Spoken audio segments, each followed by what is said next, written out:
Well, good evening, race fans, and a very warm welcome back to Invictus Racing League and back to the top tier of racing. We've changed the night that we're racing on, but many familiar faces around. My name is Webbo, here to take you through for my, I think, fourth consecutive season, and I'm joined by Tier 3 driver champion and my co-commentator from last week, JP. Good evening, JP.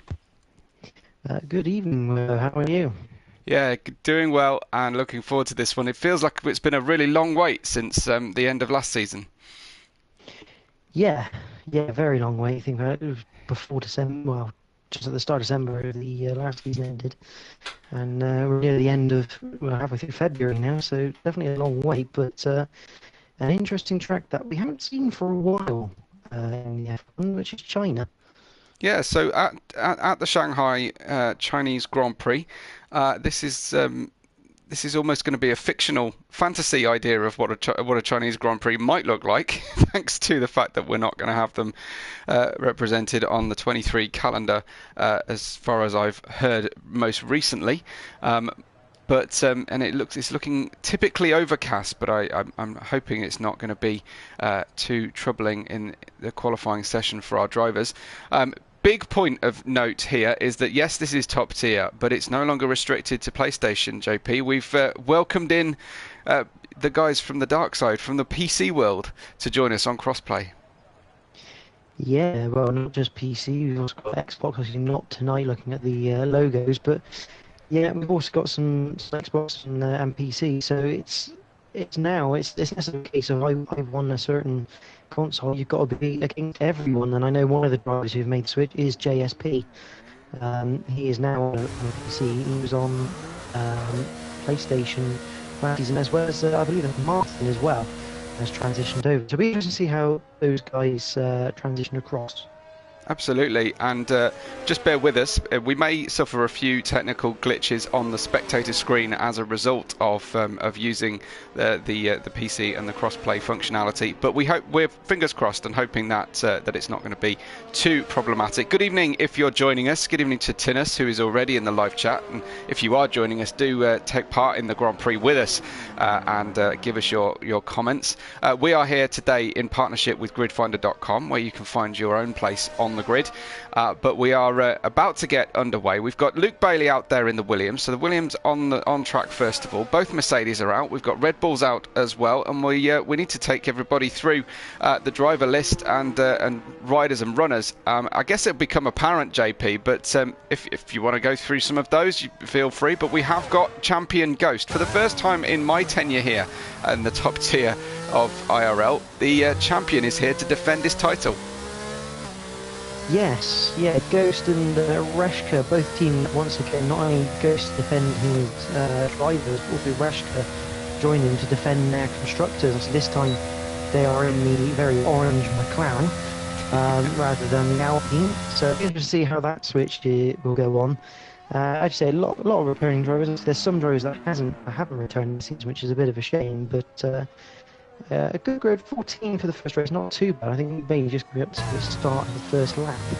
Yeah, well, you go take us through if it's a good moment to watch with Luke.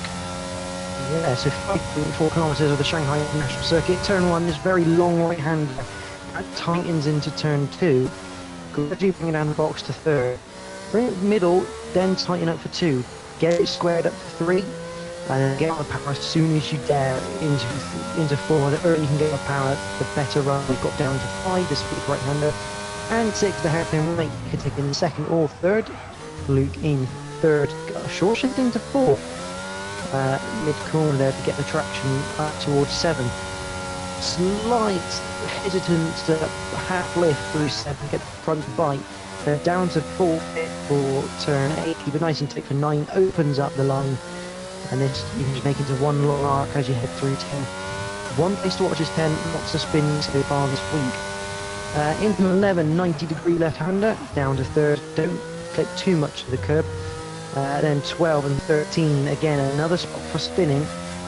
Coming out of 12, out in the middle of 13 where you get those small bumps, which can unsettle the car. Then back straight, and obviously the DRS zone, which is crucial in the race for overtaking. all the way down to turn 14. Heavy braking 100 metres from the corner down to third for Luke. And then we're going to strain up as soon as you can through 15 is non-existent kink right. And 16, brake 50 metres, again, just a touch of inside curve, don't run too wide. DRS open across the line, is a 1:34.2 to open the account for season 16 of Tier 1. Yeah, fantastic. Thanks for that, JP. I know we've got Nathan, I'm just riding on board TCG Nathan, who was with us last season. And one of the things that I'm quite perturbed by is that we don't have ARL here first on track, as it was his habit. I think TTG Nathan there has managed to just do a sighter lap, as Michael Lutker has gone fastest, the 33.3. Martin, a 1:35.6. MDJ on a 33.444. So the time's really very much coming in, but there's quite a field spread at the moment. I can see JSP, who, as you say, has switched over to PC, but is able to drive with us here in the top tier, getting a little bit loose over the final turn 16 for a moment there. Goes up to P3, a 33.656. It's nice and tight at the top already, JP. Yeah, and there goes Ghost, who goes 3/10 quicker than anyone in the McLaren. Every time we say something like that... Tirak with a big spin over the curb coming off turn 16, just dumped the car, unfortunately, just pushing that little bit hard on a green track, so we have to go again, and I think he'll probably have to come in and bail that entire stint there, JP. But yeah, please finish what you were saying about Ghost. Yeah, I was going to say, every time we say it's tight and in for a tight session, Ghost comes along as per normal and goes, I'm back. And Permeister is equally up to the challenge with a 33.011. Absolutely, and we're going pretty quickly here. Burmeister, of course, one of the old hands of the top tier. He's been here every season that I've been part of it, and plenty before. Similarly, I'm just joining Speed Queen on board as well. She is paired with Tirak this time round, and I did hear from Ghost, and he said he enjoyed the pre-season race. He said that he thinks Stinos and Speed Queen and he are going to be very even, but Cameron Sertle is basically going to blast everyone into next week. So Ghost talking up the chances of many other drivers, and that's hardly unusual for Ghost. He's not exactly the biggest believer in his own ability, all the way to the end of the last season, despite winning, I think, 3 different championships in one season. Yeah, no, I think Ghost really wants that sort of competition, doesn't he? Yeah. Speed Queen, the first of 32s tonight in the Alpine. But yeah, Ghost really wants that competition, and he had a lot of competition last season. They just couldn't quite find a way past him. But with now the addition of the likes of Cameron Searle and those who will be coming on from the PC and Xbox side, there's every chance we might find that person who can not only take it to him, but find that gap to get through. Absolutely. I'm just riding on board with Stinos, who has slowed, so he's obviously taking it easy at the moment. We've got Cameron Searle on an outlap, and Ryan DePeven as well.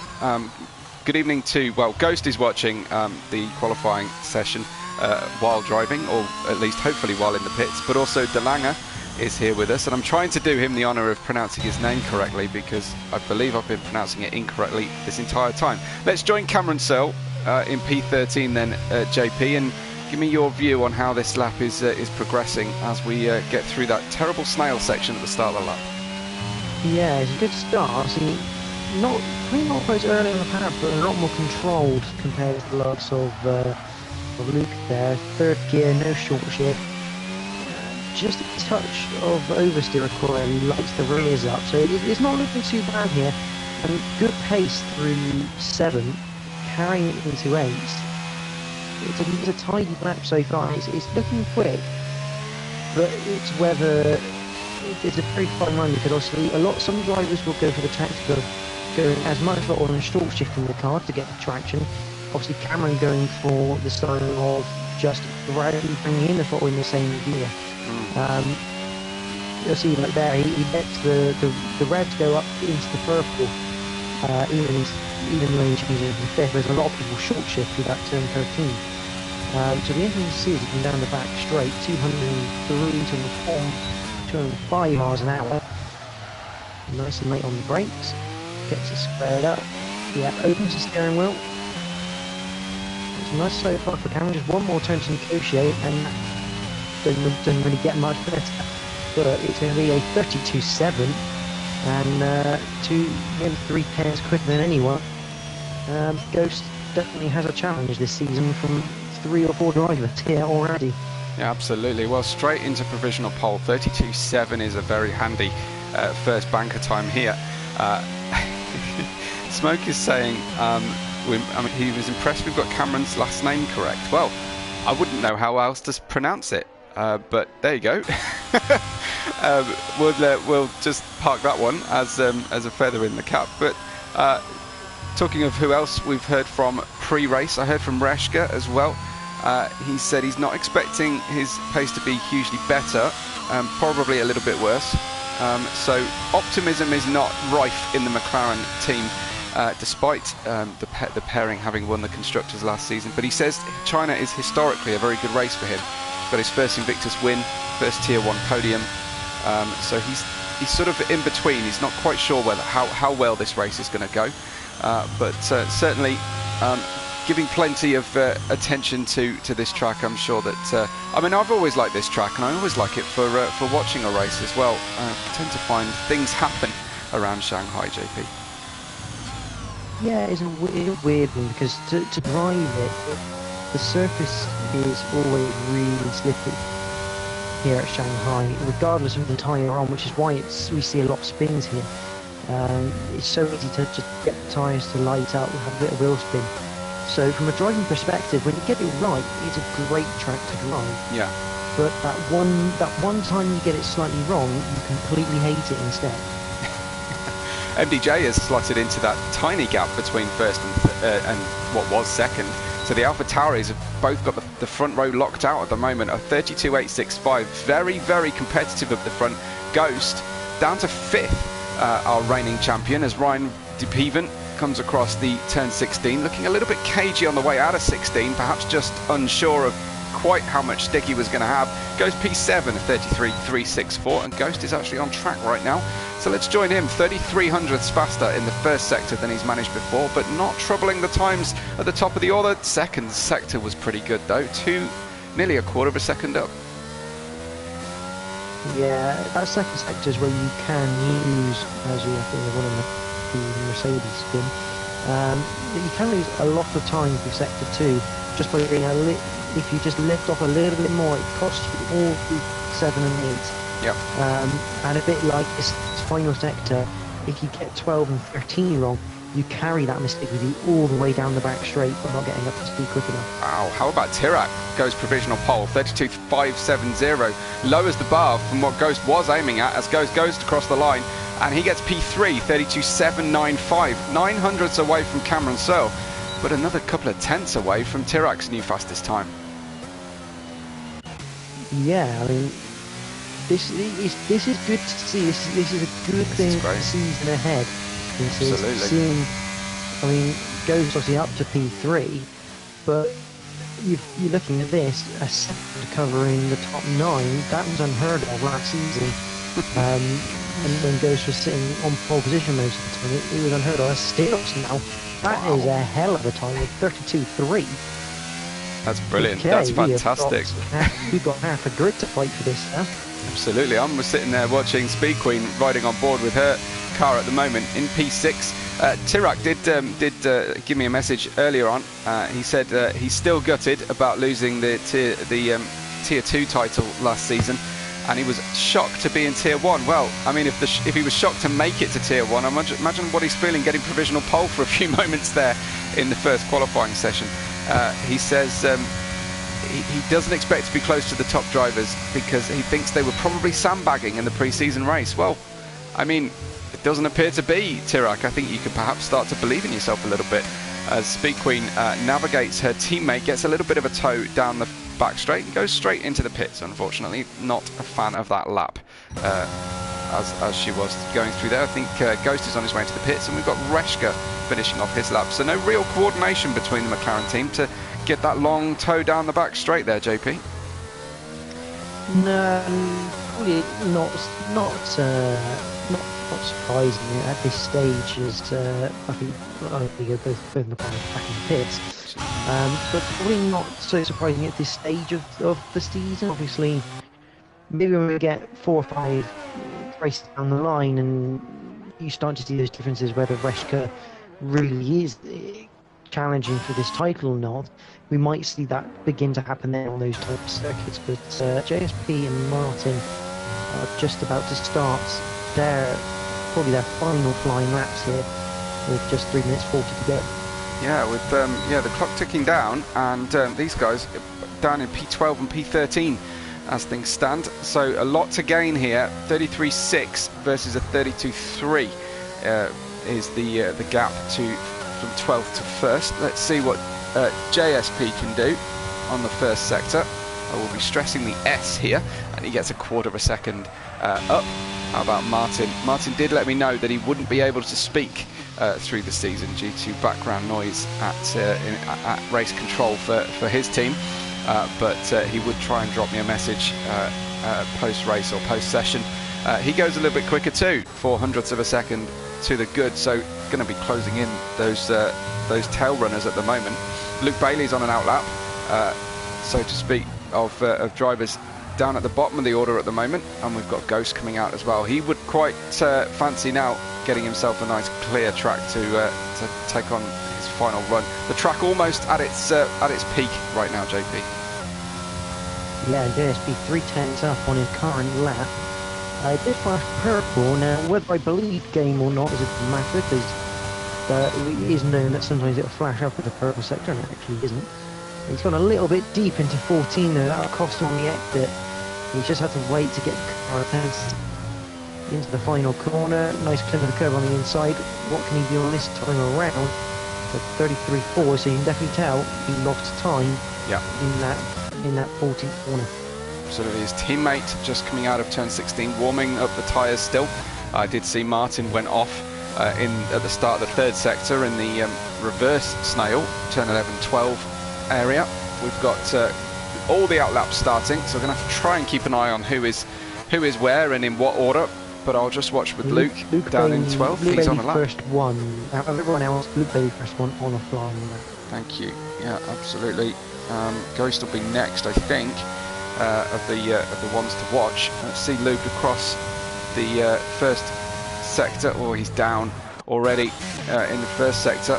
So I want to capture as much of Ghost's attempt here as possible. Our reigning Tier 1 champion, of course. Hopefully you won't get bored of us mentioning that. But what we are hoping for is a closer battle for him at the front here in Season 16. Well, through turns 1 into 2, which becomes 3. Snap there. He just saw it open the steering just a touch. Still up on his time though, and a very similar style to Cameron Searle, in the fact that he uses that perhaps a lot more than most people do. So it'll be interesting to see how he can go as he goes through turn 8 and into 9 and 10, where you've got to be extra careful.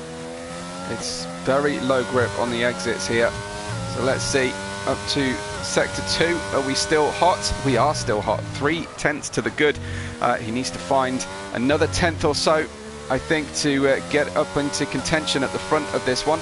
Just checking on how his rivals are doing. There was once, I think Tirak had spun actually, just going through that sector. It's a bit early days in everyone else's lap to really read, so I'll stay with Ghost as he heads towards the final hairpin. Keep an eye for us, JP, on the likes of Stenos and Tirak, but Ghost just winding through the gears. That was a short shift coming out of turn 15. Just got to navigate the difficult curves. Tiny little bit of oversteer over the curve through 16 and across the line to P2, 32.562. Yeah, Tirak has definitely ruined his lap. He was 9 seconds down after sector 2. Stenos, however, was up after sector 1. He's still just about up after sector 2.067. Not a massive improvement, but we'll put him down in the 32.2s at the moment as he heads through the infamous turn 13. Cameron Searle is quicker as well. in his sector 2. So this is crazy. We're going to have an absolute showstopper at the end of qualifying. The checkered flag has fallen, so this is it for everybody. Down we go with Stinos. We'll try and take them in turn. I think it's Stinos and then MDJ and then Cameron to cross the line. Tirac has retired from the session. We'll pay attention to the cars crossing the line then. Stinos goes faster, 32.344. So next up, MDJ following in his wheel tracks across the exit curb. No improvement, 007 over in fact. And there's Cameron Searle on the front row. 2.281 of a second faster than he managed before. Deposes our reigning champion, goes down to third. And Cameron Searle will start on the dirty side of the grid, but with a clear view in front of him, JP. Yeah, Nathan 66 managed to back himself in place right on the cusp at the end of the session. Top 5 place for the Mercedes, and top 5 places, 5 different manufacturers. Tremendous.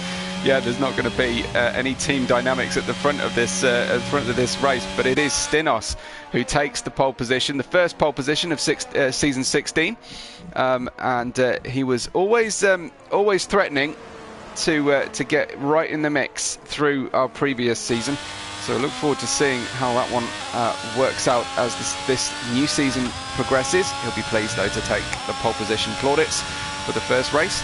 And we'll be on track with a hopefully formation lap very soon. And JP, if you wouldn't mind taking us through the starting grid. Absolutely, the first qualifying of season 16 for Tier 1, and it is still on pole position by just 0.080 from Cameron Searle. Row 2 is Ghost and Tirac. Row 3, Nathan and MDJ. Row 4 is Burmeister and Speed Queen. Row 5, Luke Bailey, Michael Lupka. Row 6, Ryan Dipeven, I'm going to say. I'm not quite sure of the pronunciation there. But it was him and JSP on row 6. And rounding out is Reshka and Martin. Martin, I don't think, got a proper lap there, being 3.3 off the pace. I think there's more to come from that Red Bull. Absolutely. Well, when I see Ryan's name on Discord, it is a bit clearer to read. I think it's Ryan D. Peven, 3 separate words. So I'll try and go like that, and I'm sure Ryan will correct us if we get it wrong. Likewise, any other driver, if we're pronouncing your name wrong, please say something. Unlike Mark DeLanger, who has let us call him Delange for I don't know how long, without ever saying anything to me. So, overcast conditions, looks to just be Shanghai smog, JP, or is that... No, it's just a little bit of a light effect. Haze, I think, yeah, I think we're okay. I haven't heard any weather other than dry predictions from everybody. But yeah, we're just... I think Tinnis and Martin... Martin's a bit unhappy that Tinnis is jinxing him, so... I think he wants Tinnis to keep it a little bit quiet. Let's have your podium predictions during the formation lap. 3 drivers, please, to choose from, and in what order. That would be awesome. But looking forward to seeing how this goes. We've got the... It's better for the commentators, JP, to have the formation lap, but not necessarily better for the drivers. No, I mean we do have a formation lap on this season. However, obviously that can change dependent on what happens. Obviously, for those that might not have known, last season there was a bit of a malfunction of the game, shall we say, in which that only the host would have warm tyres for the start after a formation lap. So, but this season they've done some testing that seems to have not disappeared fully, but generally speaking doesn't tend to happen as half as much as it used to. So we've got formation back on, which is good for us. We can take a drink and prepare for a hectic start as always is. Yeah, so it's better to get the screen organised as well, because when you start a new session, the screen settings will get reset, and it can be a little bit dodgy.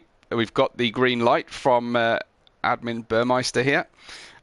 Ryan DePeven is saying his brake pedal is done and he's not getting it's stuttering on him, so that's a problem for him, a mechanical problem. in a virtual race, which wouldn't be the first time. Simon Rudd says should be a close race, and Ivan Karakov joins us, and he says formation laps working fine.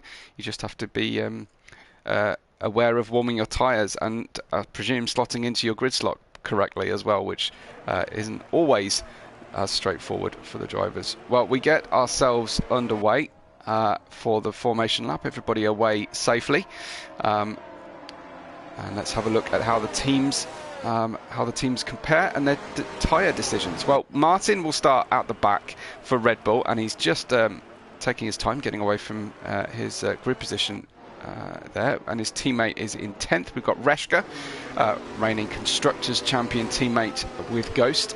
Reshka 13th, Ghost in 3rd. We've got JSP. He is driving the Williams this season, and he's down in 12th place. I think his teammate Luke Bailey's in 9th. Yeah, Ryan DePeven in 11th with a bad brake pedal, it seems. Teammates with Nathan in 5th. Michael Lutka, we've mentioned, in the Red Bull in 10th. Speed Queen is in the rearmost Alpine, but usually moves forward. We've got Burmeister deposed down to 7th after featuring quite highly, and he'll be hoping for a good start to the season as well, with a pole-sitting teammate Stinos up at the front. The highest placed team though, Alpha Tauri, 6th place with MDJ and 2nd with Cameron Searle. So we've also got tyre selections here, JP. Interesting balance between the hard and the medium. Yeah, and it's interesting because I obviously race tier 3, commentate tier 2 as well now, and we've seen this sort of strategy. The hards at the beginning look like the wrong strategy. Absolutely, they look like complete wrong strategy. The mediums do get away, but that is a very false statement because they are very equal to each other. The mediums are just that much quicker than the hards. I don't know what the compound difference is, because obviously with the Pirelli range you've got 5 different compounds. Sometimes the hards may be 2 steps higher than the mediums, which is potentially the case here. But yeah, the mediums are a lot faster. So do look out for the hard runners near the end of this race, because there's a high chance they're going to catch up. And the other interesting thing, obviously, because you have to line up in your grid box by yourself, I wonder if anyone's going to try and put the car at a slight angle, which you can now do, to cover off the styling. Tirac gets his parking wrong, as does Speed Queen, as does Martin, and that puts them at a disadvantage come the start of this race. Absolutely. Well, we're almost ready to get underway. Last call for your podium predictions as the lights come on, and season 16 in the top tier is about to begin. This is Invictus Racing League, and it's lights out and away from the start they go, wiggling the cars under traction. Limited. Stinos away fairly well on the mediums, but he's got competition into the first corner. That is Cameron Searle away beautifully down into the inside line into the first corner. He's got the racing line here, but he's going to have to leave room at the apex of turn 2 to allow Stinos enough room to get through. All the cars managing, I think, to go side by side, if anything, and Stinos reclaiming the lead significantly. Tirac managing to just about hang on, and a dive bomb coming from Ghost down the inside. He just about held that one before the apex point, and we've got Burmeister up to 5th, having gained a couple of places. No, he drops down again as Nathan gets the place back again, and the switchback seesaw nature of the first sector of the racetrack means that the drivers swapping places all over the shop. Nothing dramatic though, JP, from the back, it seems, from my perspective anyway. No, very clear little battle between Reshka and Michael Look developing. That's settled down a little bit as Ryan DePeven almost trying to fill the mirrors of Speed Queen ahead. And yeah, very, very nice clean start, but still not 1.2 seconds already, showing that those medium tyres are quick to begin with. Yeah, absolutely. They really seem to be working well for him. Few drivers stepping out from the into the mirror view of everybody in front of them. Possibly a look from Reshka here on the inside of Ryan, but not able to take advantage of that difficult brake pedal Ryan's suffering. But so far so good. Everybody through, just a place up or down or two in the positions lost and gained, and we'll focus then on the difference in strategy as things stand. Looks like Speed Queen getting through past Luke Bailey there, JP. I don't know if you caught that one. Yeah, just into turn 1 for Speed Queen. I think she got a bit of a better exit out in the final corner. I was actually having a quick look at Michael because he'd spun or had a moment down at turn 14, which just put him at the back. So both Red Bulls not the best starts for them. Speed Queen down the inside of MDJ beautifully, actually, into the turn 6 hairpin. She is moving forward on those medium tyres. This is something of a different strategy from Speed Queen. Last season, she spent most of the time starting on the hards and coming forward. Now she's decided to go aggressive, JP. What do you think that's all about? I mean, no, Speed Queen, she's probably going to go medium and soft. Oh, of course, yes. She was the one making the incredible gambles, wasn't she? But usually she was going longer than most. Yeah, she was going longer than most on the compound normally. Yeah. But this is crucial that Speed Queen does clear these hard runs. I mean, normally we say this at every track that if you're on a compound, you need to get past those ahead of you. On the harder compounds, as a Tirac having a small look at Ghost, but decides better of it. And Ryan and Lupe side by side through turn 14. Ryan just at the back gets the plus done. Again, another one on his mediums who needs to move quickly, because if you don't move up quickly with these mediums, you're going to get caught at the end of this race. Yeah, definitely. Well, DRS now enabled for the drivers. Of course, it will wait for the next detection zone, not the one over the start-finish line. Stinos is away, though. 2.3 seconds to the good at the start of lap 3. So your starting order is fairly stable. Stinos from Cameron Sill, Ghost, Tirac, Burmeister.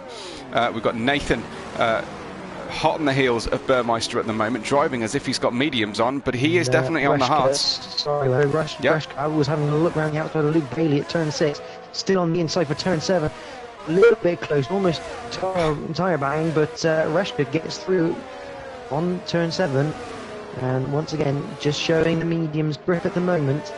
Just how long can they make those mediums last to try and build these gaps?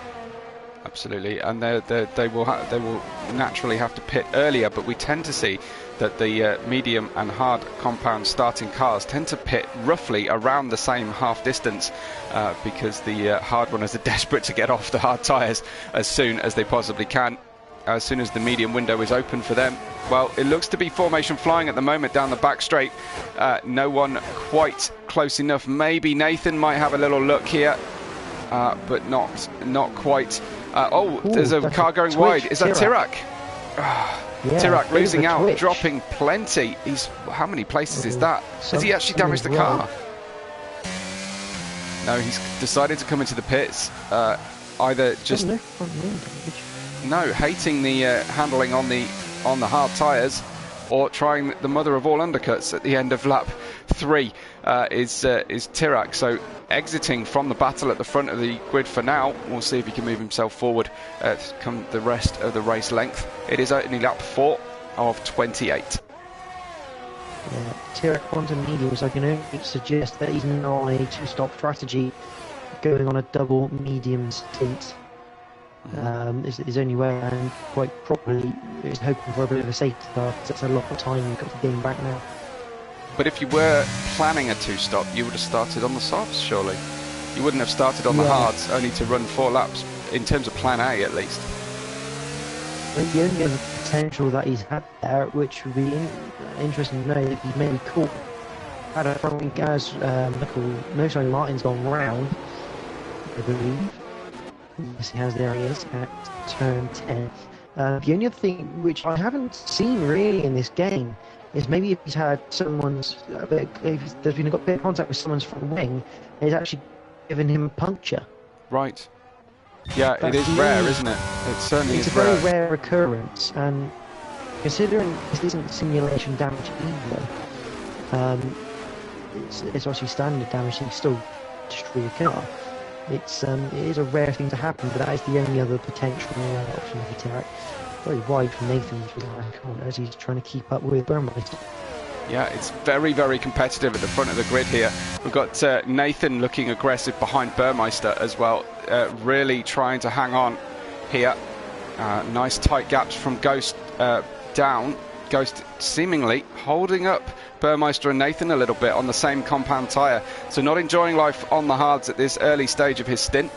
Great to see Gam88 joins to say come on Speed Queen, and Gam is happy to be back as well, which is great. Tirak back in the pits, JP. Something's going very wrong indeed with the strategy on his car. Yeah, I'll keep an eye on him in the pit. I wonder if there's maybe a technical difficulty with his car. He's a bit back onto hards.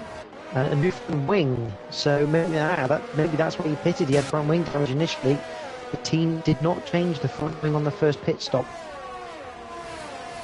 Well, very unusual. I mean, maybe it's a matter of finger trouble in terms of sorting out the MFD and selecting to have your wing changed and choosing the right tyres. You've got a fairly small window. What happened with Tirak is that if you leave the option, you go basically 3 options in the front wing. You can leave on auto, yes or no. If you leave on auto and the game doesn't think damage is enough, it won't change it. You physically change yes. Michael Looker on the back of the Williams against JSP with the DRS open. Looks like that might be a straightforward pass, although he has to get it done in the brakes.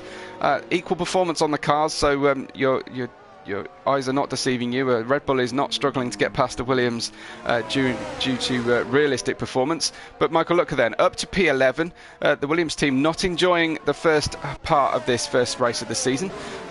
Who else have we got closing in on battles? This battle at the front here for P3, led by Ghost, then Burmeister, Nathan, Speed Queen, MDJ, all within DRS range of each other. And you feel at this stage, JP, they might start to hold each other up. Well, that very much depends, really. I mean, Ghost, I wouldn't say is really losing too much time to Cameron. It very much depends on how much these guys look for overtake.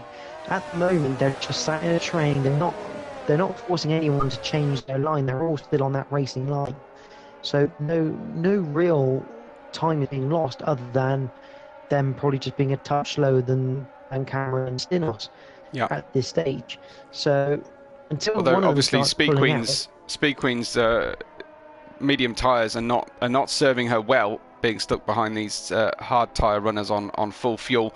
So Speed Queen will be looking for that hard tyre window to open as soon as possible and get out of this DRS train, or hope that the drivers in front have further complications and she can actually get past. But while stuck in the DRS train, it's very, very difficult, JP. Yeah, and if you look at the back of Speed Queen's car, it is already flashing red. And there's a bit of a pattern this week in China. Lap 6, lap 7, we are seeing a lot of drivers emptying their ERS very, very quickly. Mainly because it's a lot of time around here when you do use your ERS. But if you've got none to use, those around you can obviously use it against you. And for once, not to give away any figures, but Ghost doesn't have 90 to 100% of ERS in his tank like he normally would. Looks like Ryan DePeven has had a problem. He's just dropped 2 places in as many corners, losing out to Reshka and Luke Bailey. He was closing at one stage on the back of that battle for third, and coming up to the back of 6th place Speed Queen for a few moments, but seemingly having a problem. I didn't catch exactly what it was, whether he fell or was pushed, as it were. Stinos leads. Oh, what just happened to MDJ? Nathan, massive oversteer coming out of turn 10 and disappeared. Exit stage left from the perspective of the following car. Shot across the circuit and out of everybody's way, but dropping down, Nathan losing out of that battle. And that could be the thing that really opens up this battle at the front here, JP. Simple mistakes like that. Yeah, and as I said at the start screen, that turn 10, very slippy, easy to lose the rear of the car, as Nathan did. And the worst part about it now is that he's no longer in DRS. Yeah. So it's very, very likely that he's going to end up dropping back from this battle now between 3rd and 6th. But again, at the moment, no one fighting in this top group. Ryan going wide at 16. again, so clearly struggling on those tyres. Whether he picked up damage in the earlier loss of places, but his window for a one-stop is not open yet. Evening to Martin, who is telling us he thinks that Speed Queen will be happy to be in the DRS train at this point, because the delta between the medium and the hards is now starting to favour the hard runners. JP, does that track with your experience earlier in the week? Generally speaking, we tended to see it as we have the yellow flag, as Martin's gone around, nothing too serious to look at. Generally tracked, but we tended to notice that the big drop-off came around lap halfway through lap 10 area, because the normal strategies here is 12 laps on the mediums and then to the end, or if you're on the hard, around lap 16 you can put in for your mediums. Well, Speed Queen may be vulnerable now. She has now dropped. She's just made just hovering around the 1 second mark. She had dropped out of that 1 second mark, so she's going to run out of the ability to use DRS. The five-way battle is becoming a group of pairs now, as Burmeister's still on the back of Ghost and playing the hunter at the moment, not really making any major moves, but not letting Ghost get away. We've got Speed Queen, who will have MDJ just behind her, and now there's a little bit of breathing room in this group at the top. The top, after 9 laps, it's Stinos from Cameron Searle, 3.9 seconds, a further 2.4 to Ghost in third, and then Burmeister right behind. Speed Queen, small gap, and then within a second, MDJ in sixth. Nathan Reshka, Luke Bailey, and Ryan DePeven make out the top 10. Yeah, and Speed Queen, if she can't get back in this 1 second to Burmeister, is going to be very vulnerable to MDJ, who will have more ERS as designated by the rear light. So MDJ can close up the Speed Queen. It's done a good job through the second sector here. She can't quite keep it there as consistently as she'd like. Absolutely. What do you think about this gap at the front? Stinos on the mediums to Cameron Searle on the hards. At what point does that favour Stinos after the pit stops, or is Cameron Searle still in the hunt here for the win? Very, very much in the hunt. I go as far as to say that if Stinos and Cameron Searle have a big battle come near the end, I think Cameron will catch up to Stinos on his mediums. It's just a case of how much they actually battle and whether they bring the likes of Ghost and Burmeister into the fight as well. Yeah, we could have a multi-way battle here at the front. Of course, no penalties on the cars yet either. Over a third of the distance through the race. It's not a simple, not a straightforward track to pick up penalties, but there are opportunities, especially if you keep your foot in while slipping off the circuit and staying on the tarmac runoffs. So Ghost continues to lead. Burmeister back into the DRS zone, and MDJ actually slipping out of that DRS zone. So she's managed to pick back up. Third, fourth, fifth, Ghost, Burmeister, Speed Queen. Battle continues. Anybody surprising you at this stage, JP? I know we've got some debutants with us in this top tier league as a pairing for you and I, but any standout performances so far? I would say actually stand out probably more in lines of some good performances. For example, Reshka, he started this race up into 8th place. Again, not necessarily a standout one, but it is still no denying a great performance so far. Still obviously 19 laps remaining in this race.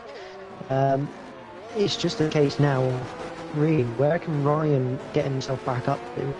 Now he's back on the back of Luke Bailey and Reshka. Can he get back past them? And has he got the pace to potentially go after the likes of Nathan and MDJ, especially when he gets onto the hard compound come the end of the race? Yeah, very true. It's interesting to see Burmeister and Speed Queen both moving up 3 places each. Nathan on MDJ blasts past using the DRS. Quite a comfortable manoeuvre there now that MDJ has slipped backwards. Stinos, his gap has dropped by 0.8 of a second since the last time we were monitoring, and exactly as you said, it's the switch between lap 9 and 10, and suddenly the mediums underperforming relative to the hard tyres, it seems, although Speed Queen hanging on. Reshka has climbed 5 places already.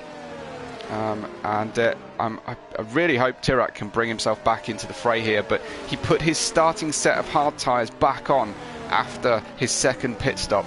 He's a long way back. He's going to need something of a full course caution to help him come forward here, JP, I think. Yeah, I thought it was strange from Tirac to go back onto his hards. However, it depends what tyre allocation he selected. Yeah. If he went the softer route, he's only got one set of mediums available to him. So that could well be the reason for that one. But yeah, so just getting a little bit. I'd say Stinos made a mistake last lap because 8/10 is probably a bit too much just to account for tyre wear. Karen has taken about 2/10 out of the first 2 sectors, so yeah. I think Stone's probably run a bit wide. I think that's Martin off again, spinning at turn 6. Nothing too much to worry about him. He's gonna love listening to this back when he watches the stream. Yeah.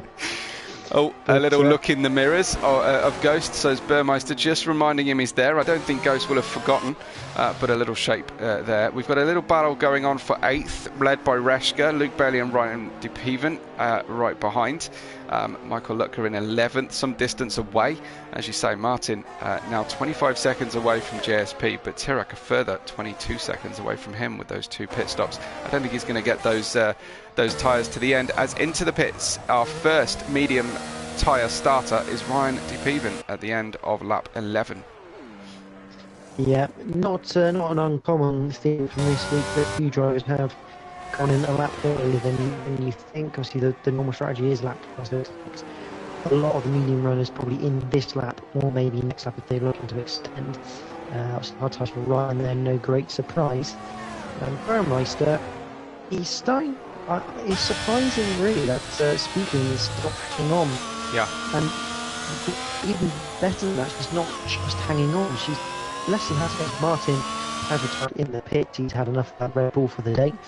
I wonder, whether Speed Queen, this is hammer time for Speed Queen prior to her pit stop. She's just using everything left in the tyre on this lap to try and make sure she keeps that gap behind. Yeah, every chance of that, especially on the basis that Andy, Jay and Nathan both are hard to have medium become. She'll know the delta difference between the 2 compounds. Once again, Burmeister just showing Ghost he is in a prancing horse. Again, Ghost not really phased by that. It's a bit like when you flash your lights in touring cars. Just didn't quite phase the driver. There she goes, Speed Queen, straight into the pits, just navigating the Lewis Hamilton gravel trap that no longer is. As she snaps on the brakes into the pits then from 5th place. Try and remember that later on as another pit stop is underway. Stinos from the lead. Probably should have noticed that one earlier. I was focusing too much on the Alpine. Stinos in the lead into the pits. Will come out around P7 it seems. Yeah, it's P7. P8 now, as JSP managed to get through just. They were so close that he was underneath his track marker on my track map there. Burmeister then can now push the entire field temporarily on hard tyres right now, JP. Yeah, it's probably one of the only times you're going to see the whole field on hard tyres at any given point, I think. So we know that the tyres, the mediums, have done 12 laps for the majority of the drivers, but I'm assuming that will extend to 13, 14 for the final stint of the race for the hard starters due to the lower fuel running that they'll be running on. Not necessarily around here. The tyre wear is bad enough that some may well try that. I know a lot of people this week haven't tried that sort of route.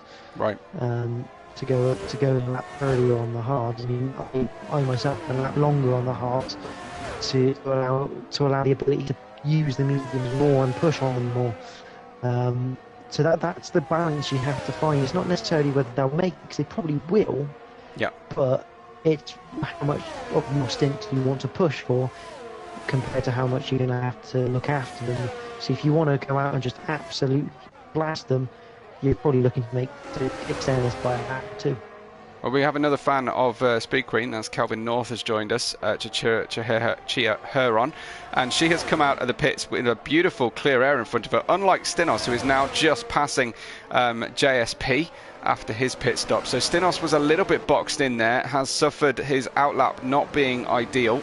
I imagine it would have allowed him to bring those tyres in sort of gently, but Speed Queen with a nice gap in front of her, some clear air. Hopefully she can put the laps in and please the audience that are tuning in to watch her. Stinos then P7, and we'll track his performance against Cameron. Remember, his gap was about 3 seconds, 3.2 seconds prior to the pit stop. And we were just wondering how deep Cameron will run on these hard tyres before pitting. It is now the halfway point of our race, so pretty soon the medium window will be open in a lap or two for those hard starters. Cameron Searle leads a batch of drivers down to 6th place who have yet to pit from Ghost Burmeister, still hanging on to Ghost's coattails. Then MDJ some 5 seconds further back in 4th, and Nathan in 5th place with Luke Bailey in 6th. But Stinos closing fairly rapidly now, as we've got Luke on tyres that have done half the Grand Prix already. The other battle we need to keep an eye on is Reshka and Ryan, because obviously, as we know, they were battling with Luke, who's currently in 6th place. The old order was Reshka, Luke, and then Ryan. So it'll be interesting to see how this plays out, as Ryan trying to keep in the toe of Reshka down the back. Stinos sets the fastest lap of the race at 35.7. It's not bad going, is it, on hard tyres? On hard, no, that's a pretty good time. That's about what we were doing in Tier 3 with mediums, I think. Oh, as Ryan gets really close to Reshka. Reshka making a little bit of a meal out of that final corner, wasn't he? I don't think it's too much of a meal. I think Reshka's got a slightly different style to Ryan for that one, and he's almost got caught out by it. Similar different lines going into turn 1 and 2 as well. Reshka going super wide. He was narrow into 16 and he was wide into 1. Yeah, you can definitely tell different styles but similar results in pace, which is always good to see. But these two battling have brought Michael Looker into play in this now line of where the DRS hits. Yeah, let's concentrate then on this battle for 10th. Reshka, Ryan, and now Michael Looker behind. We've got Tirak up into 13th now that Martin has retired. Some predictions coming in for pit stops to come off the hard tyre. Kelvin says lap 16 is his guess when they will come in. Not surprised Kelvin's Speed Queen. He's Sir Spud, as he's known in Tier 3 and RP, and those two normally teammates as MDJ. Here we go then. So Cameron Searle, Burmeister, MDJ. That's not good for Alpha Tauri. That's a double stack. Is MDJ going to get caught up massively here? That's the question. The answer is he will get caught up. Just a little bit, not too much. Just watching on the screen, attempt to pass Ryan down the inside of Reshka, who left room at the apex and has managed to stay ahead. So we've got a stacking of Alpha Tauris in the pits, JP, you were saying? Yeah, so both Cameron and MDJ came in. Luckily, MDJ just got away with it. There wasn't too much of a hold-up for him. But interesting, as we were discussing earlier, they've all gone in on lap 15 for that set of drivers. So they've gone in a lap earlier than probably the expected strategy. Ghost has stayed out along with Nathan and JSP, so those guys are the only ones looking at what I would sort of say is a regular strategy. But Sinos still net P1, and he's got a 5.1 gap to JSP. But let's see how this plays out with the difference of tyres now. Cameron on the medium compound, who is closing in on JSP. In fact, right on his tail. Oh, Ryan has over-egged it, so he exits that battle at the tail of the field. Let's head up then to Cameron versus JSP as Cameron blasts past very early on the straight. I'm assuming that's traction and a little bit of ERS deployment. Ghost in the pits then. One of the last drivers to elect to pit. I wonder if Nathan will be in this lap as well. And at the end of their medium stint, we're going to see who can perform miracles on those medium tyres. So Cameron into 4th. Stinos retakes the lead of this race, and what will Cameron's gap be to Stinos? It's going to be fairly lengthy. It was 3.2 seconds. It's now 5.2 seconds. JP, he's lost out there on the undercut. Yeah, but just from previous experience, I done this similar strategy of hard to mediums, and I came out the pits around about 10 seconds behind one of the cars ahead, and I did catch and pass them. So let's see how this plays. I think Carrot's definitely still with a chance here. Ghost probably a little bit outside that chance as he looks to fight with Burmeister into 7th. Oh. Ghost on the overcut has managed to stay exactly the same distance away from Burmeister as they started before the pit stop window. So matching each other sector for sector on the in and out laps. This battle will run and run. Burmeister has got to be wondering quite how you dispatch a Ghost who is just blocking his view to every apex tonight. He was wondering that last season as well. I think the difference is it's the same person, but he's got a different rear wing to look at this season. Well, yeah, change is as good as the rest, they say, don't they? Well, here we go. I'm sure Burmeister's never been this close to Ghost, who defends to the inside. Burmeister will have the DRS extra speed, but he'll have to leave a little bit of room at the apex. Ghost very late on the brakes. That looks like Daniel Ricciardo style braking. It was a little bit smoother. Burmeister hangs on though, and he just can't quite get onto the apex through 16. He'll have another go down the start-finish straight. It is super close here, less than 0.2 of a second now. Peels to the inside. Will he be able to blast past here? We've got a terrible camera angle. My apologies for that one. And Ghost just keeps the speed up enough. He gave him the inside there, JP, because he knew that he could leave the gap and stay in front for turn 2. Yeah, that was well conceded by Burmeister in the last corner. He could have had a go then, but just did better of it. But the big news here, I think, where Cameron circled the gap down to 3.7. We have a yellow flag. I think that's JSP. He's just spun at turn 1, 2. Yeah, that gap down to 3.7 already. Yep. So we will be monitoring that. And Smoke, who has decided to cheer on Cameron through this season, sharing a surname, he's already on that one, so I have to give props to Smoke. He's watching carefully. But the sting out of Burmeister's attack seems to be fading now. I think he's perhaps having to charge his ERS to have another go. We've still got our battle for P8 now. Reshka, Michael Lutka and Luke Bailey, with Ryan on the back of the group as well, so a 4-way battle for P8 developing, as the gap is now 3.7 seconds at the lead. Stinos from Cameron Searle in a different league of their own tonight, JP, and it looks like Ghost isn't going to have this all his own way. No, which is what we wanted to see. Just a little thing with battle break. Obviously, look out for Luke Bailey. He is on the mediums compared to those around him on the hards. So we'll probably be looking for him to maybe try to get the moves done sooner rather than later, so we can start to build a gap when they do go off. But Reshka doing a nice job here.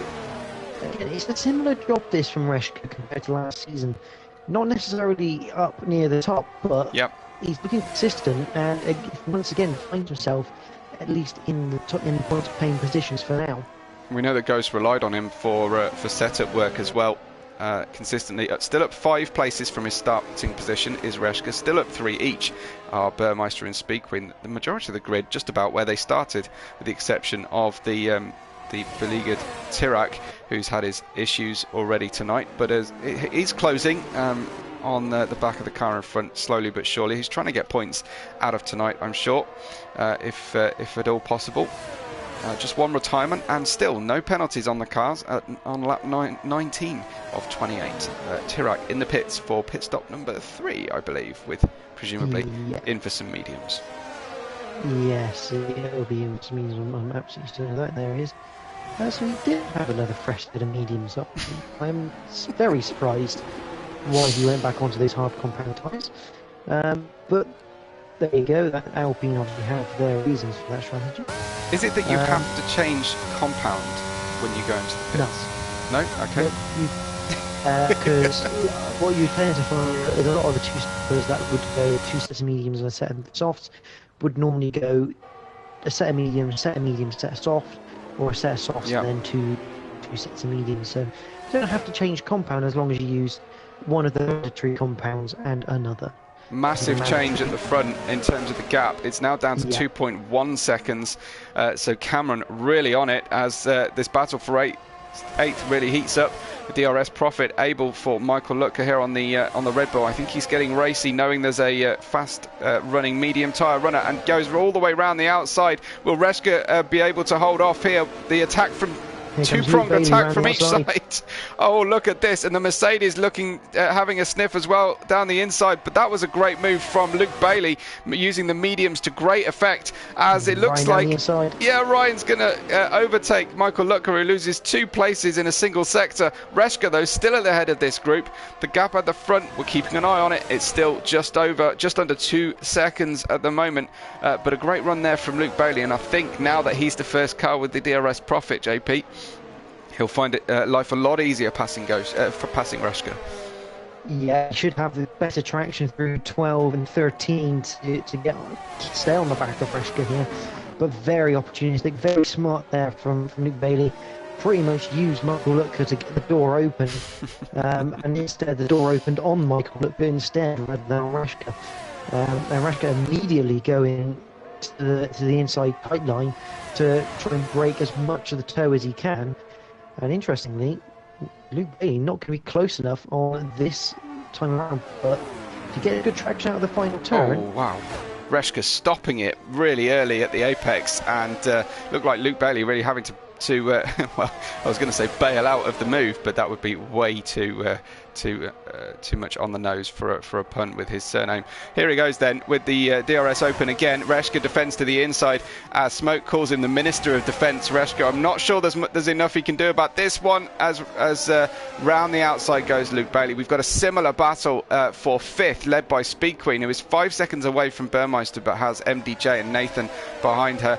The gap at the front, 1.6 seconds. We will focus on that as soon as it gets close enough to pass. Oh wow, Reschke is struggling with those tyres as he brakes really early. Ryan Dupeven, big swerve kind of pass going on there on the brakes, had to really readjust.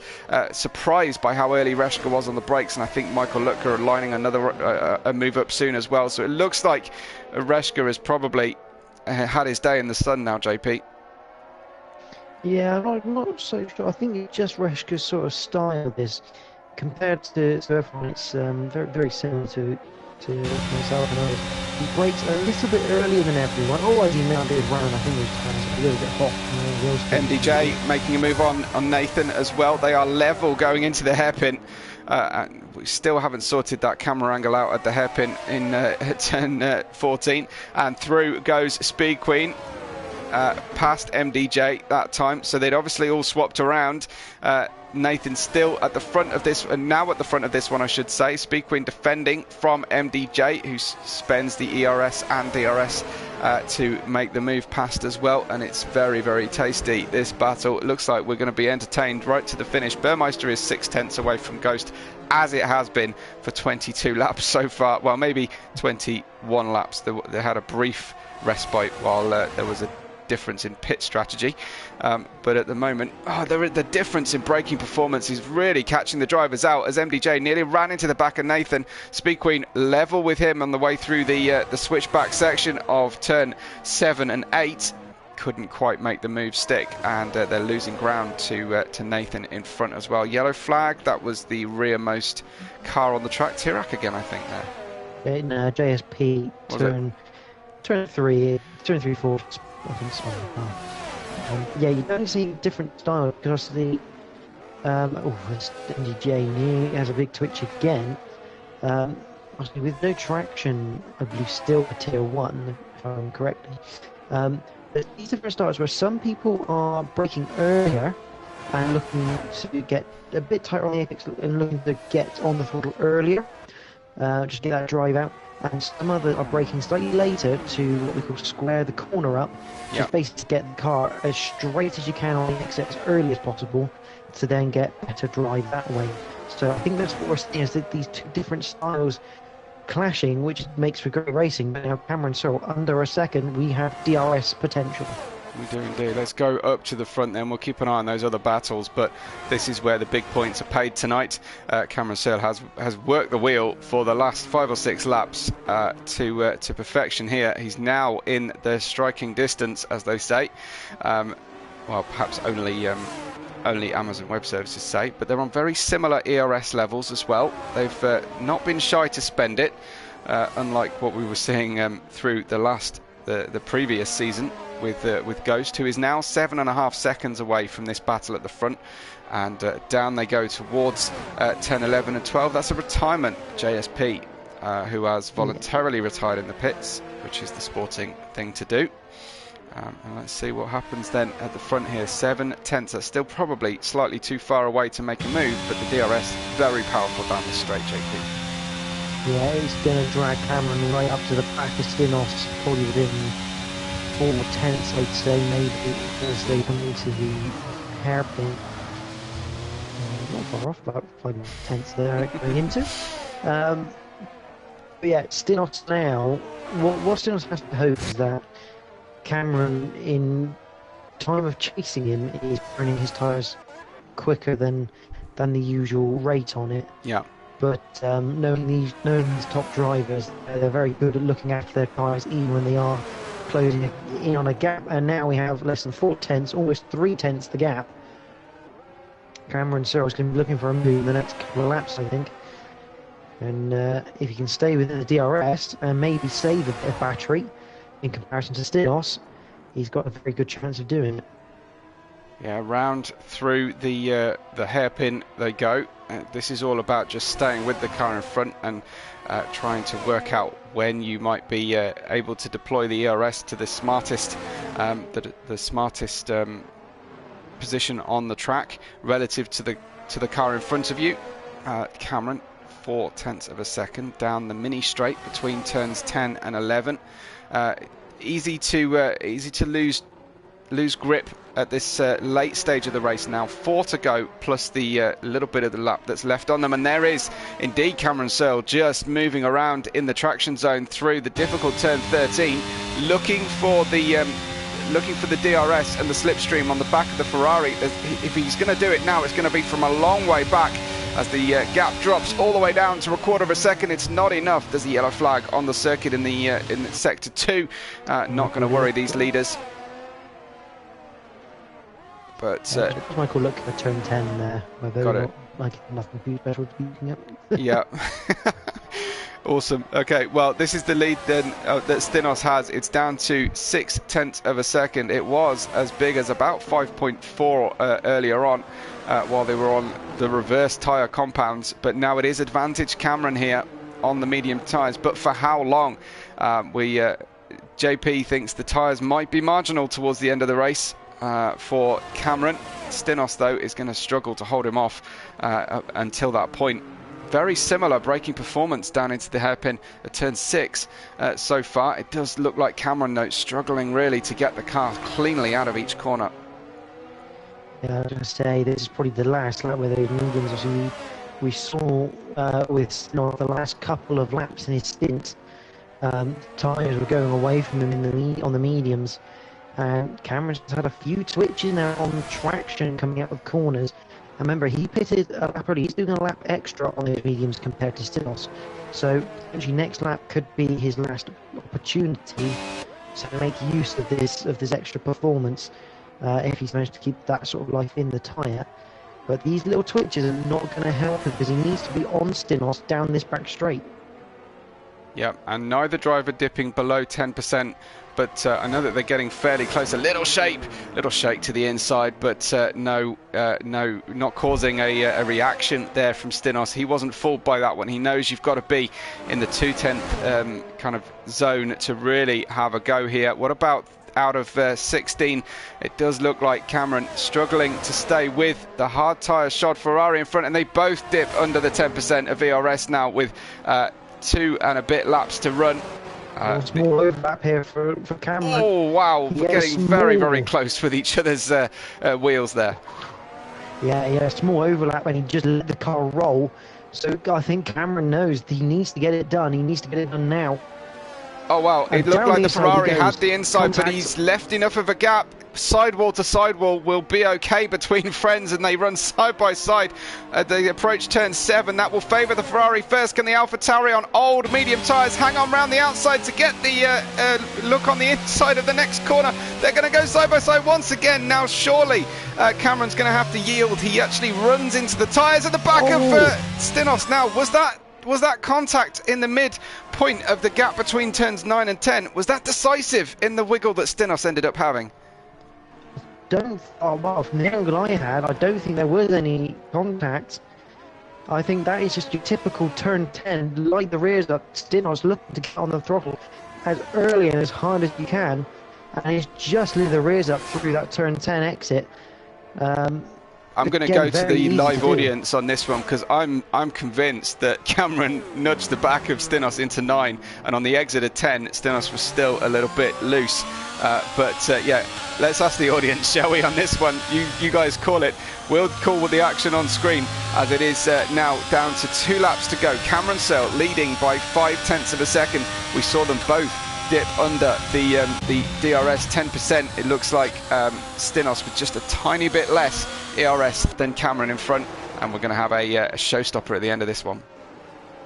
Yeah, this isn't over yet, because remember, those mediums are going to start to cry at least at the end of this lap, and for the next one I'd suggest for Cameron. So far from over, especially with Stinos having DRS ability.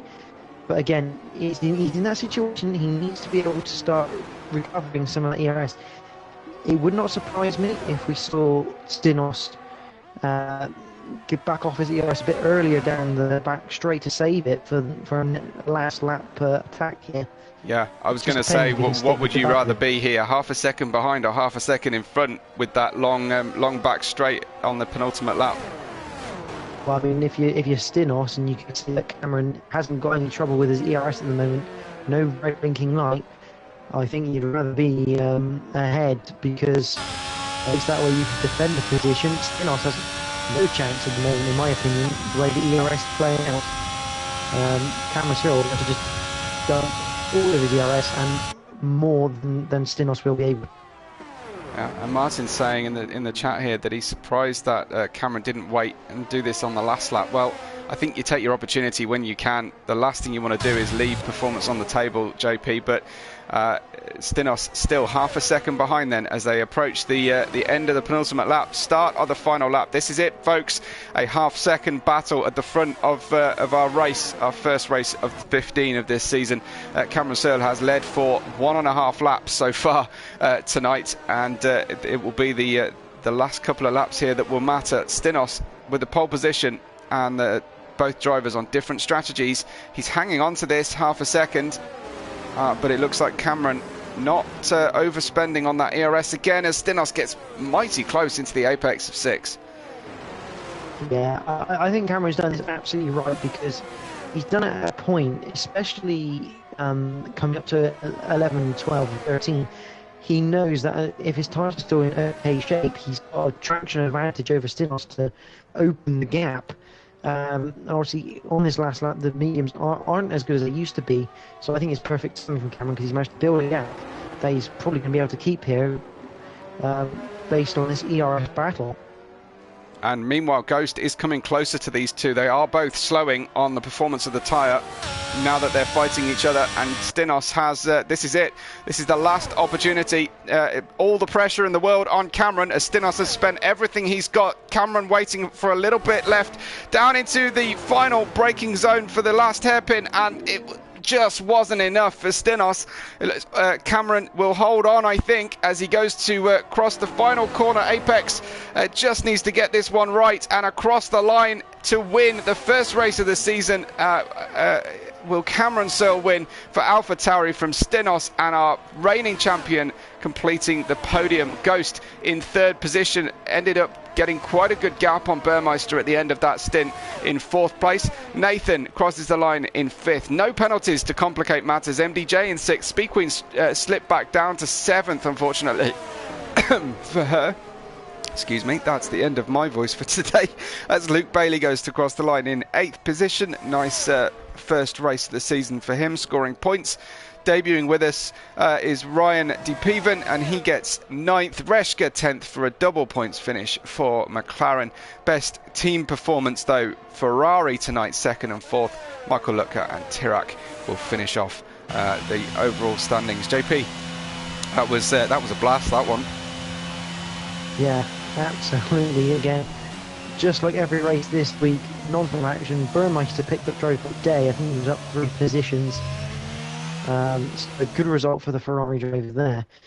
Yeah, this one hasn't disappointed, and we've kicked off season 16 with one hell of a bang in all tiers this week so far. And hopefully, long may this continue, and hopefully we can have multiple podium combinations this season as well. So we've got Cameron Searle, Stinos, and Ghost this time. You never know, next week it could be Burmeister, Speed Queen, and Ryan De Peven next week. Hopefully we've got that sort of competition, because it's certainly looking like it's going to be a tight season. Yeah, champagne for Alpha Tauri and for Ferrari. McLaren on the 3rd step won't be spraying the champagne quite so vociferously, but really good first race. We're going to try and get our podium sitters into the chat. I don't think we'll be able to speak to Cameron, so we might have to wait to see if he might give us a race debrief via text. We'll try Stinos. I'm sure Ghost will be lining up. But here's your standings then, JP, for the first race of the season. So it is Cameron Searle who picks up the first victory of the season by just under half a second to Stinos. Ghost completes the podium with Burmeister in 4th. Nathan is in 5th. MDJ 6th. Speed Queen 7th. Luke Bailey is 8th. Ryan in 9th. Reshka rounds out the point scorers in 10th. Michael Lutka finishes 11th. Tirak a lap down after a considerably horrible Grand Prix for him. He would probably agree. And JSP and Martin, the 2 retirees of the night. Absolutely. Yeah, really good one there. We'll see if we can get any of our drivers from the podium into chat. I've messaged our winner, Cameron. There's lots of mutual congratulations going on. Very few niggles at the start of the season here. No one getting too annoyed. One point of note here is Reshka is apologising to Ryan for brake checking him, and he said it was unintentional. He got distracted and confused a 150 metre board with a 100 metre board. So on that occasion, at least, he did brake way earlier. Now I feel vindicated, because Ivan was telling me I was hating on on Reshka. I would never hate on Reshka, never at all. But there was a mistake at one point there. Lots of congratulations coming in the driver chat. We'll see if we can get Ghost and Stinos in. Hopefully we will. Yeah, as you were saying, JP, it looks like we are shaping up for a really good first part of this season here at Invictus Racing League on the top tier. And this worked pretty well with them combining PC and PlayStation drivers.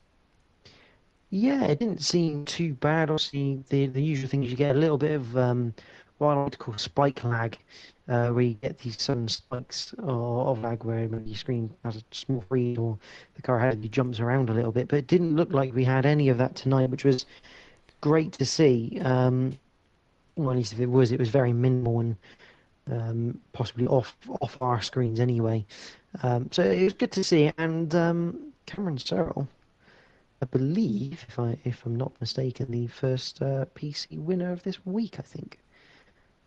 Okay, excellent. Yes, because I hadn't actually realised that all 3 tiers were playing crossplay. I thought it was just a trial for the top tier. Fantastic. Okay, excellent. So the first PC winner of the week. That's great to know. Stinos' mic is not working, apparently, unfortunately. So we won't hear from him. Haven't seen Ghost. We do have our usual. Do we? We do. Yes, we do have our usual voice in party. Excellent. Well, we'll speak to Ghost then. Ghost, welcome back to the podium. Unfortunately, it's at the on the 3rd step tonight. But how are you feeling after that one? I'm feeling good. I think the problem was that Cameron was more consistent than me in the first stint, because if on our best laps we were pretty even. But I didn't have the same confidence in the car that he had through, especially the long right-hander before the DRS straight. I just didn't have the confidence on the throttle that he had, and I was consistently losing 2 or 3 tenths to him a lap once he got going in the first stint. The second stint, we were very even. The gap was basically constant until him and Stinos started fighting. So, yeah, I think maybe just a bit more practice for me to feel more comfortable through those kinds of corners. And I think I don't feel too bad with how far off I was today. And that sounds good. You had a race-long battle with a Ferrari less than a second behind you until the last couple of laps. How did that feel with Burmeister breathing down your neck? I mean, it's pretty much what I had every race last season, so used to it by now.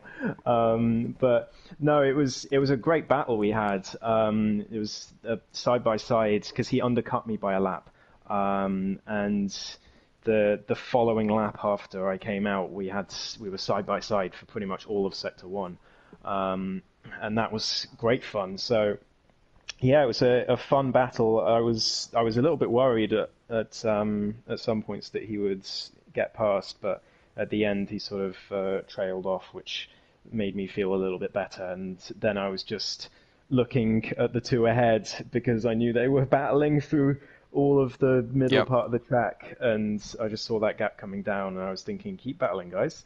But no, Cameron got past eventually, and yeah, I had the pace at the end to catch them, but ran out of laps. Well, JP, any questions for our reigning champion at the moment? Yeah, well, obviously, less about the race, but more about the championship ahead, because obviously last season we saw you kind of walk away as the season progressed. You had minor challenges here and there, but never quite find the door to get past you. You've had 2 get past your door tonight. I mean, what is that sort of feeling? Because in some respects it's probably quite annoying for you because it means you've got some work to do, but in others it has to be quite a nice feeling that this season it's going to be hard work and it should lead to some fun battles on track. The thing is, I feel good because I know in pre-season France, Stinos wasn't as quick as he was today, and I know that his pace, from the few races we did last season, I know his pace tends to be quite more track dependent than others, from what I've seen anyway. So I'm feeling okay about Stinos. And Cameron, the thing is, if someone is like 7 seconds ahead, like they were, I'm fine with it because it's like I was never going to catch them anyway. I needed some luck to get past them, didn't get it, totally fine. I'm fine with that. But what annoys me is when, not annoys, but you know, it's when people are right in front of me and I couldn't get past them. So today I feel good about today. Got a nice podium, keep the streak going, and yeah, we'll see what we can do as the rest of the season goes on. But yeah, I think I can get a few wins here and there this season. Yeah, excellent. Well, we go to Azerbaijan next, followed by Hungary, the first part of our season. 3 very different tracks to start things off for you, Ghost. How are you feeling about the preparation in comparison to this one? I have a lot of work to do at Hungary. I have not. It's been the only Achilles heel track on this game for me. I cannot do it. So a lot of work to do there. Baku, as with every game with Baku in it, I don't like it at the start of the game, and then as the year progresses, I get better at it. So yeah, I'm feeling okay for that. The one I'm really looking forward to is Monaco. I love Monaco. Oh, awesome. Yeah, I always love a Monaco race too, so that'll be good to see. Well, congrats on, as you say, keeping up the podium streak, and also most of last season you were hoping for closer competition, so I guess you've got what you were asking for then as well. Just to update everyone on the stream, we've heard from Cameron. he said he had a go at Stinos off the line, but unfortunately I didn't quite work out. After P3 and 4 dropped out of DRS, it was mostly just electrical management and trying to make sure he pitted into clean air. After that, it was a slow chase up to Stinos and a great battle for the lead. So he obviously enjoyed himself as the winner, as the winners usually do. No real complaints coming from Stinos either, as far as I can tell. He enjoyed the battle. So it looks like we've got a number of pretty satisfied and happy drivers overall. But JP, any last thoughts or questions or things to call out at all? No, I mean, I think the biggest thing tonight is a shout out to everyone, really. Obviously, it was a very clean race.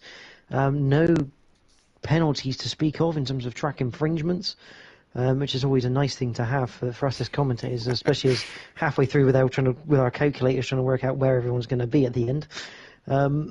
No, it was a very good, probably one of the cleanest opening races we've seen for a few seasons here in Tier 1, which is phenomenal to see. And if this is how good the racing is going to be, Baku's going to be incredible with those DRS zones as well.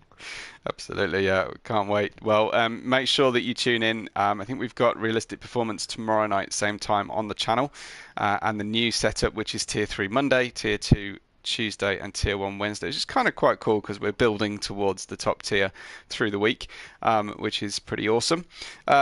Experiment seems to be working pretty well so far, and very pleased that we're all back for a season of racing. Thanks to everybody who contributed to tonight's stream and for liking the video on your way out. Make sure that you follow us on Twitter at InvictusRL and at WeboRed5 for my commentary. But from everyone involved, including gridfinder.com, we will all catch you on the next race day.